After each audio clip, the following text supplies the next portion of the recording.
Good afternoon, ladies and gentlemen. It's Modern Investing on Pod TV. My name is Sasha Starr, and our guests are Dr. Milan Sombrak. Welcome to the show. Thank you for inviting me, Sasha. I have some very unpleasant things to say. Okay, and then we have Jimmy from Mead Foundations. Welcome to the show. Thank you, Sasha. I've got nothing but wonderful things to say. I have only one thing to say is that today there is a first ever in history company worth $5 trillion has been Both made. own some. And the name of that company is NVIDIA. And actually, interesting thing about this is that there was calculation by one commentator that I'm listening every day, and he's calculated that this year, out of 500 companies which make S&P 500, 398, so it's 400 minus 2, are in red. RED, red. And then it leaves us with 102 companies, of which it used to be Magnificent 7. Now I would say it's Magnificent 6 plus one super company, absolutely outstanding NVIDIA. Go and figure out. Milan, please explain to me how you recommend people 500 stocks, of which almost 400 are in red. Please. Well, I'm going to sound like a broken record, but what we do is we follow David Svensson's advice, which is to have asset allocation, which is really important. And the asset allocation should be 50-50, say 50%. That was my next question, asset allocation, but not this one. This one is a different question altogether. And I thought that you would answer that. You recommend an asset of 500 stocks. This is all American economies. This has never failed and so on. But say 80%, about 80% of your 500 glorious U.S. stocks are in red. How you recommend such a vehicle? Well, I tell you why. Consider, for example, Main Street America, Main Street Canada. On the Main Street, except for the banks and the occasional professional person, every other company is either failing or about to fail. We're talking about women's clothing stores and restaurants and gift shops and so on. And in spite of that, America is prospering. But why would you recommend 400 out of 500 stocks which are failing instead of directing people to those stocks that are in green? Well, it takes no effort and it's effective. That is the David Svensson's approach. And David Svensson ran the Yale University Endowment Fund, the most successful in history of all the university endowment plans on the planet. And he recommends a 50-50 asset allocation.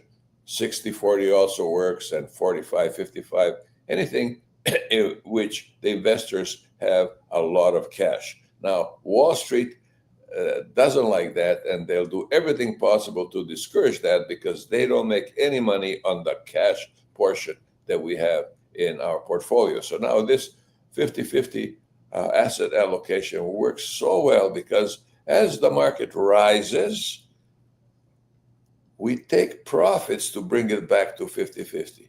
As the market drops, we buy bargains to bring it back to 50-50. So we are always taking profits and always buying bargains. And that's difficult to beat. The prospects of beating that approach are close to zero, although a few people have done it. Peter Lynch has done it. John Bogle has done it. Warren Buffett has done it. I think the way you talk, you two have done it. But most people don't. Actually, most people are losing in the market. When equaling the market is something that you can teach a high school student in less than 3 minutes, 2 minutes, 1 minute. Just buy SPY and sit on it. That's all it takes to equal the market, the strongest market on the planet, the strongest market in history. So that's why I recommend that. Yeah, I understand, Milan.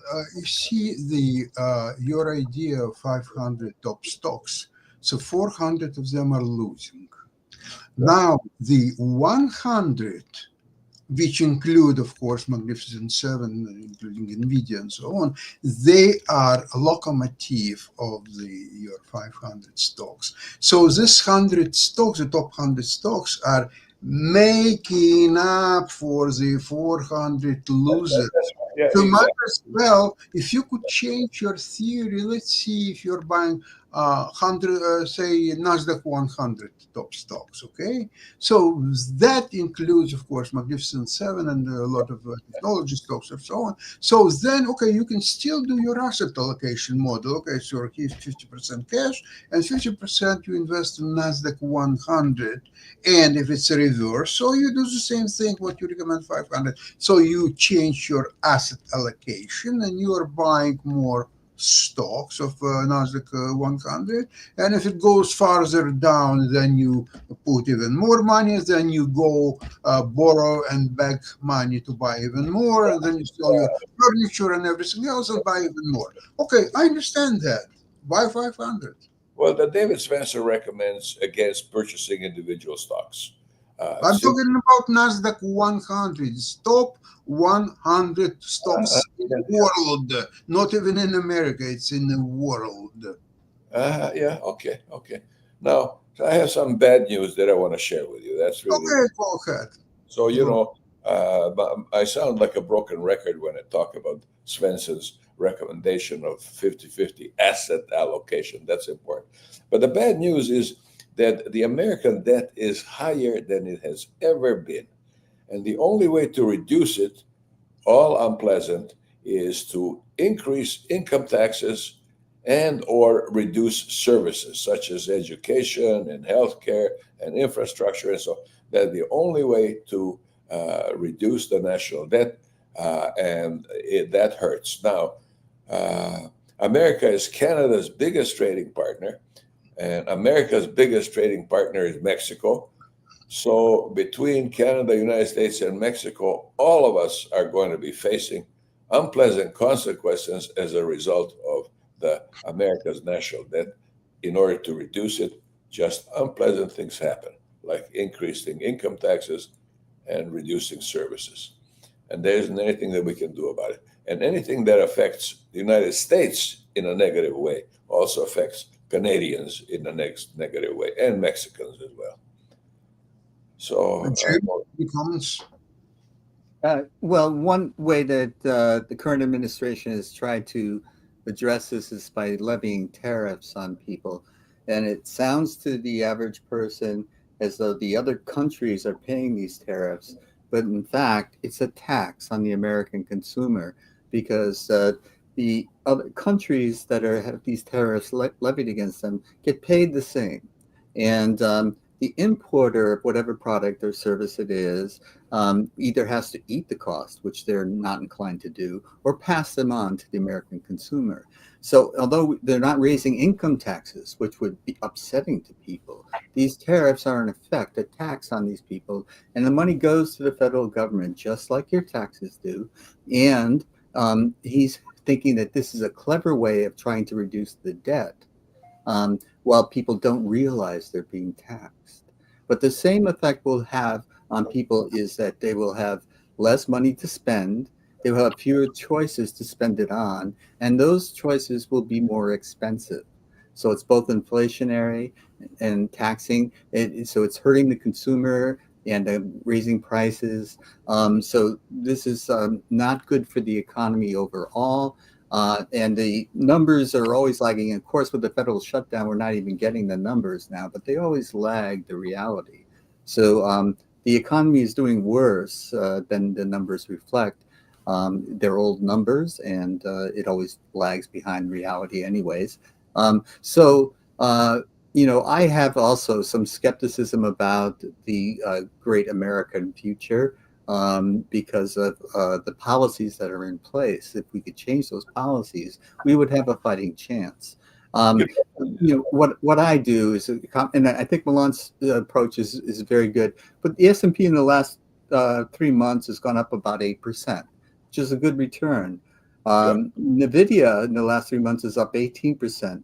Marvell, which I've been investing in, is up 18.5. And a couple of old dusty chip makers that I've invested in, which at first I thought, but they did a nice pivot from what they were doing to artificial intelligence, producing chips that are helping them. That's AMD and Intel. And AMD is up 47% in the last 3 months, and Intel is up over 100% in the last 3 months. So I'm investing in a sector that is showing robust growth, enormous revenue gains, and the prospect for future revenues is still strong, regardless of the tariffs. Although Trump could try to throw a monkey wrench, as he did with negotiating with China, they seem to be impervious to those monkey wrenches, or the monkey wrenches are fighting back. Because, when Trump tries to bully China, China punches him in the nose and he backs down. So, China has all of the rare earths materials that are important to make these chips in the first place. So there's no bullying China. It's a silly thing to do, to try to do so. But now he's backing down, and they seem to be able to be making some trade agreements. And if this does happen, and it's not happened yet, but if it does happen, then these companies will be doing very well in the near future. Although the overall economy will not be. A couple of things. First of all, Canada also has the rare earths that China has, and many still yet to be found, simply because it's such a large part of the globe. Canada, second largest country on the planet, so it's got to have everything because of that size. So it does have the rare earths. But it doesn't have the processing power to put them into a usable form. China has that. Actually, Shanghai produces 90% of the processing. Well, that's interesting. But what's also interesting is the Premier of Ontario recently quoted Ronald Reagan. He showed a video of Ronald Reagan talking against tariffs. Yes. And that made Trump so angry. He wants to cut all trade with Canada because of that. But Reagan talked against tariffs, and economists generally agree that tariffs are not good unless you protect. He thinks it's a way that he can tax the American consumer without them knowing it. And exactly. If we get the government we deserve, we voted him in, and so hopefully the midterms will say, hey, we don't like what's happening, and there's some special elections coming up in November that we might get some inkling of whether or not the American consumer is catching on. This isn't good for them. Look, I'm wondering about something. There was, I think yesterday, one American farmer from Maryland. He almost pleaded, please do something in soybean business. They're all soybeans, for example. And at the same time, U.S. gives $40 billion to Argentina, who competes together with Brazil on the world soybean market. How does it work? And also they're buying the Argentinian meat, although U.S. has enough ranchers who can produce high quality meat products. How does it work? I think if Trump indeed would be a Russian asset, a Russian spy, he couldn't do a better job destroy Americans as what he does now. And he's going to make every effort to run for another term. Even though the Constitution forbids it, the little things like that don't bother him. And George Washington will forever be remembered for a number of things, including the fact that he said 8 years is enough. He's the first person in power in history ever to say enough, I've had enough, because people in power previously tried to stay in power as long as they could until they were assassinated, maybe. It's human nature, and you have to rise above it. And George kids, pass it on to the kids, many of who are not very capable. So really, when you think about the First World War, the Second World War, you could consider that to be the final battle of the First World War. It was started by 4 people who would get minimum wage jobs today if they were to work in the United States or Canada. So that's the story of inherited power. Well, but remember that at the time of George Washington, the life expectancy was very different from today. So Yeah. if Washington would live today, maybe he would say that 12 years is enough. And so therefore Trump would say, okay, let's get the right constitution. This is the wrong constitution. It was created 1,500 years ago. It's no longer vital. It's no longer. You know what, Sasha, you may be correct about that, but definitely the unique thing about what Washington did is he limited his power. 8 years in those days, maybe 12 years today, but limited. And Trump is going to make every effort to stay in office as long as possible, include possibly starting a war with some country which allows the president to stay in office. Yeah, I agree. Yeah, there are very interesting stuff going on this Asian trip of Trump, and I've heard his speech in South Korea. That's disgrace. It's a vocabulary of 12 years old boy, and he repeats himself all the time. And he talks about some kind of crazy things, something like the America is great and it's trying to help all those countries or so on. And separately, they showed response from Prime Minister of South Korea. He says when our workers who are trying to help America, highly regarded specialists, are handcuffed and thrown into the plane and deported from United States, how do you expect us to make any investments? What is the answer, Jim? You can imagine that? There is no answer because it's a rigged question, Sasha. Yes, it is.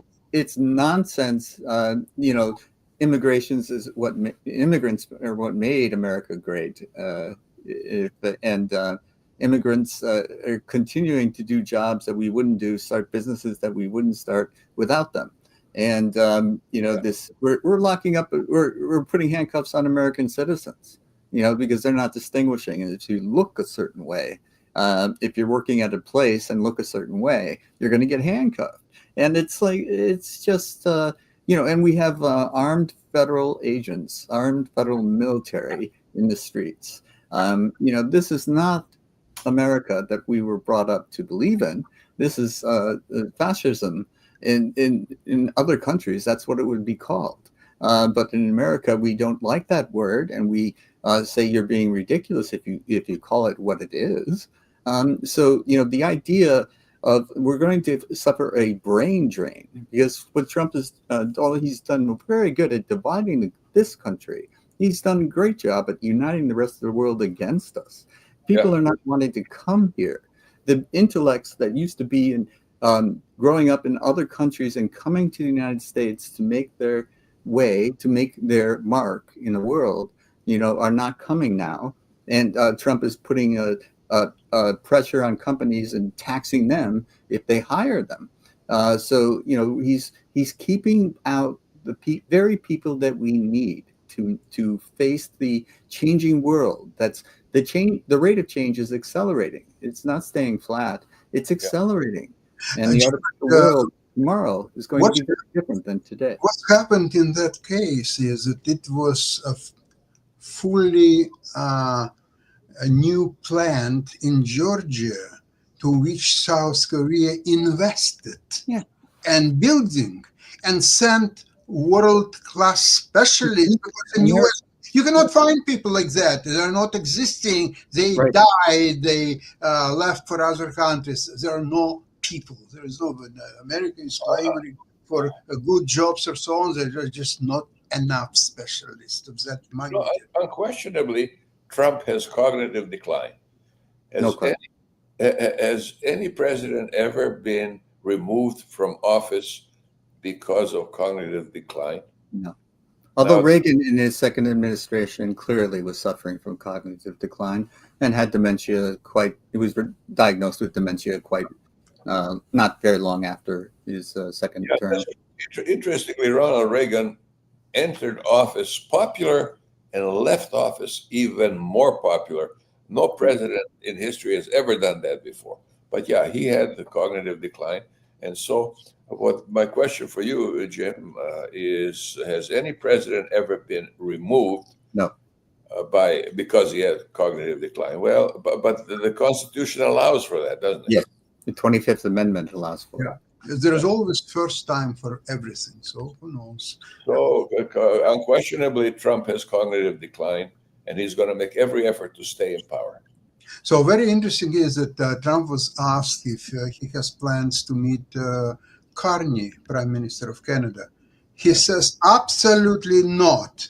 For a long time, I'm not going to see him. What he didn't know is that at the same time, Carney has also meeting with Xi, and it's almost already arranged that Canada will remove all the barriers and tariffs or whatever else they have for Chinese-produced electric vehicles. Yes. In exchange, China will remove all barriers for canola exporters from Canada. Chinese, wow, what a concept. Chinese electric vehicles are every bit as good as the Tesla that you own. They're far ahead of us in batteries and electronic vehicles now. And they sell for half the price. Half the price. Yeah, from a global perspective, the most effective producers should be selling their services and goods, like Chinese electric vehicle, which are outstanding at half the price. Well, there's another thing that I wanted to mention about your talking about removal for cognitive decline. You also talked about people wanting to stay in power once they have power. And all of the people that Trump has empowered, those are the people surrounding him now. They would lose power if they lose Trump. So there are a lot of people that are in these positions do not want him to go because they would end up going. A lot of people are trying to hold on to power, and people in Congress haven't their spines have dwindled to next to nothing, so they have to regrow their spines and stand up to them, so that the balance of power that the founders put into our Constitution will be restored. So the judicial has a role, the Congress has a role, and the executive branch has its role. But the executive branch is asserting its authority beyond its traditional role, and over again in many, many ways, and it's remained unchecked. Trump ignores. You quote a Frenchman whose name escapes me at the moment, who said, "People have the government they deserve." Yes. Oh yeah, agree totally.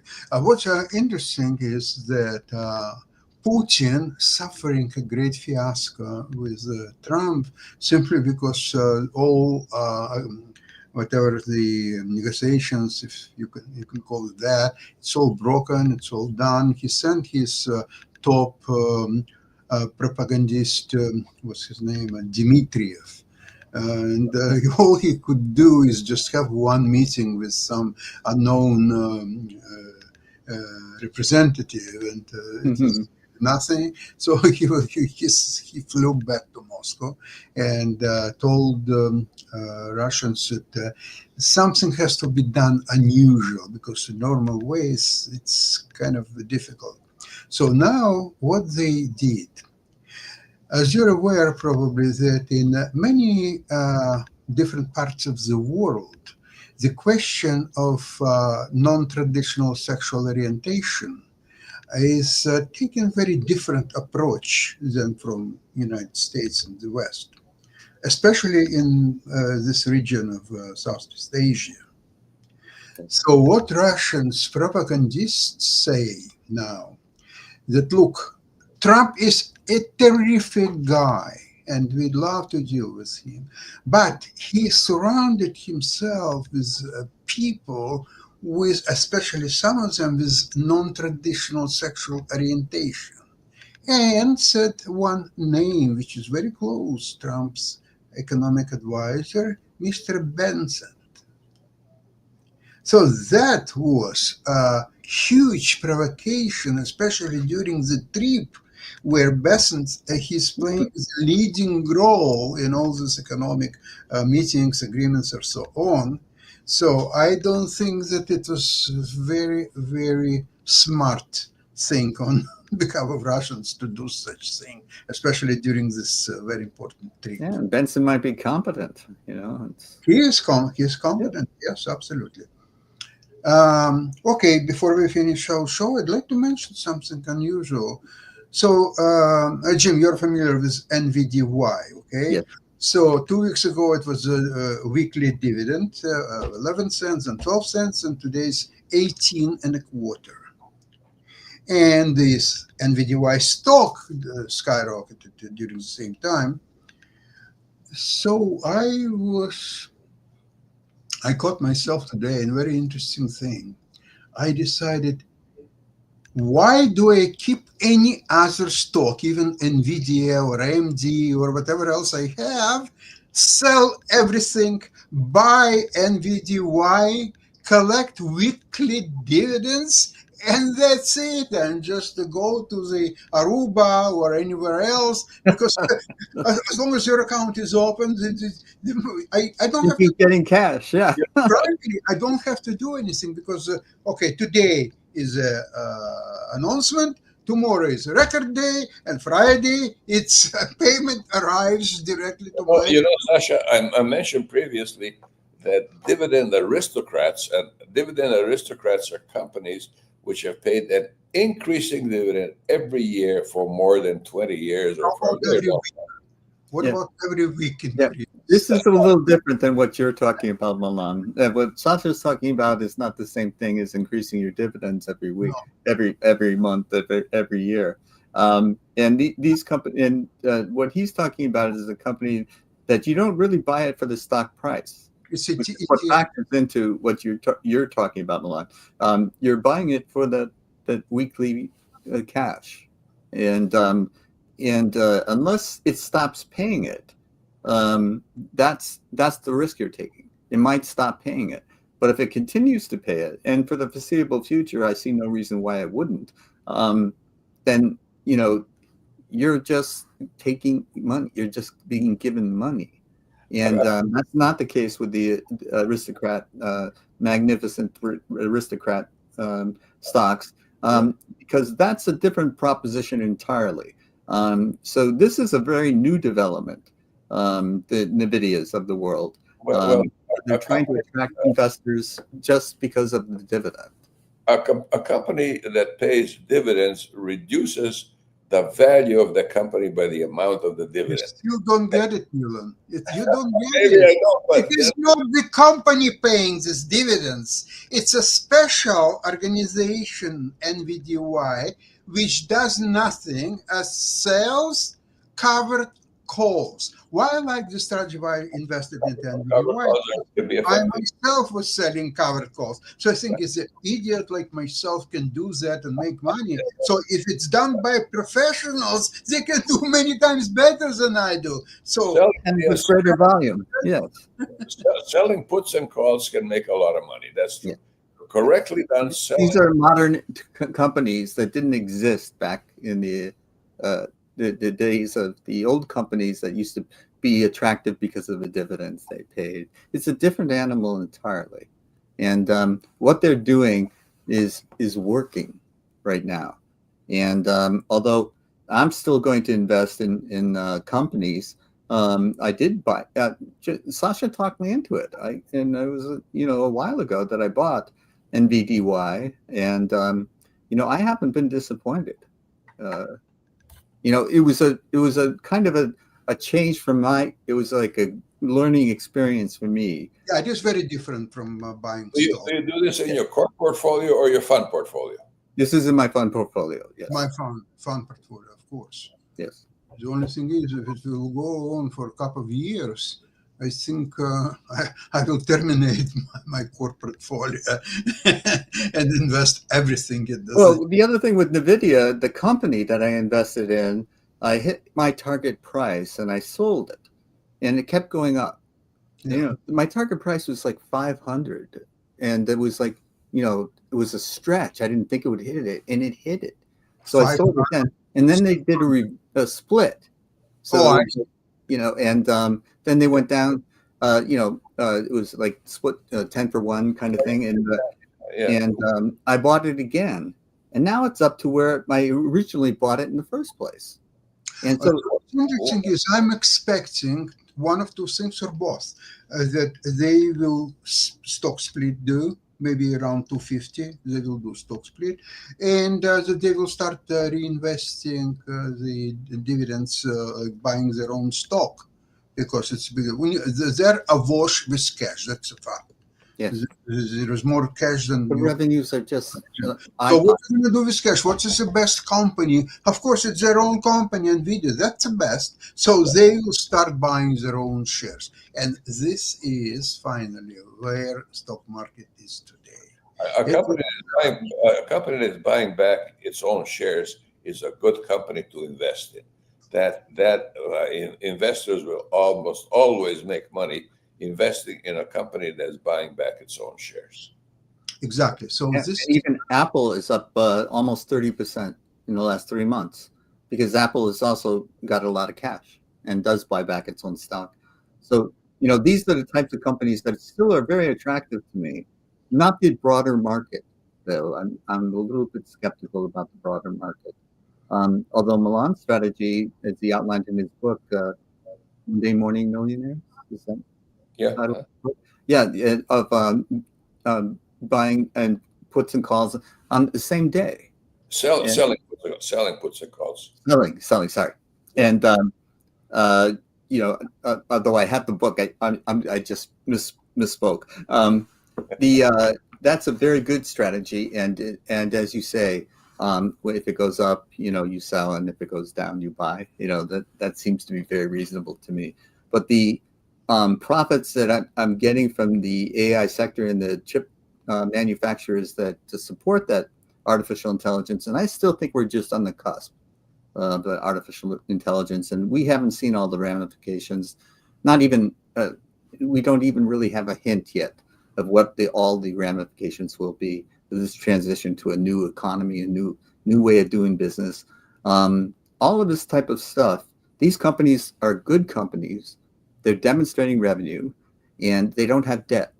So these are all very attractive qualities to me. Yeah, totally agree with you.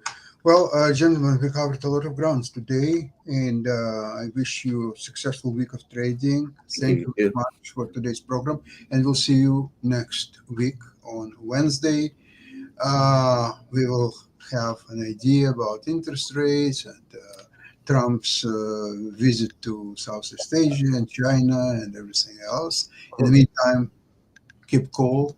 Thank you, Sasha. But one final comment I have is that I think the market has priced in interest rate cuts up to 50, and I don't think we're going to achieve that. And so I think there may be some ugliness. Well, I'll have my 2 cents as well next week.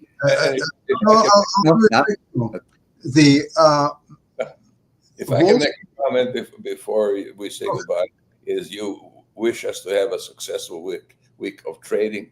Traders are losers. Okay. Those who are not losers, please keep making money. And those losers, well, just go to buy your tickets to Aruba and have a good time. Now, what I'd like to mention is that it's by design that the stock market is going up, and it will go higher and higher for a long time.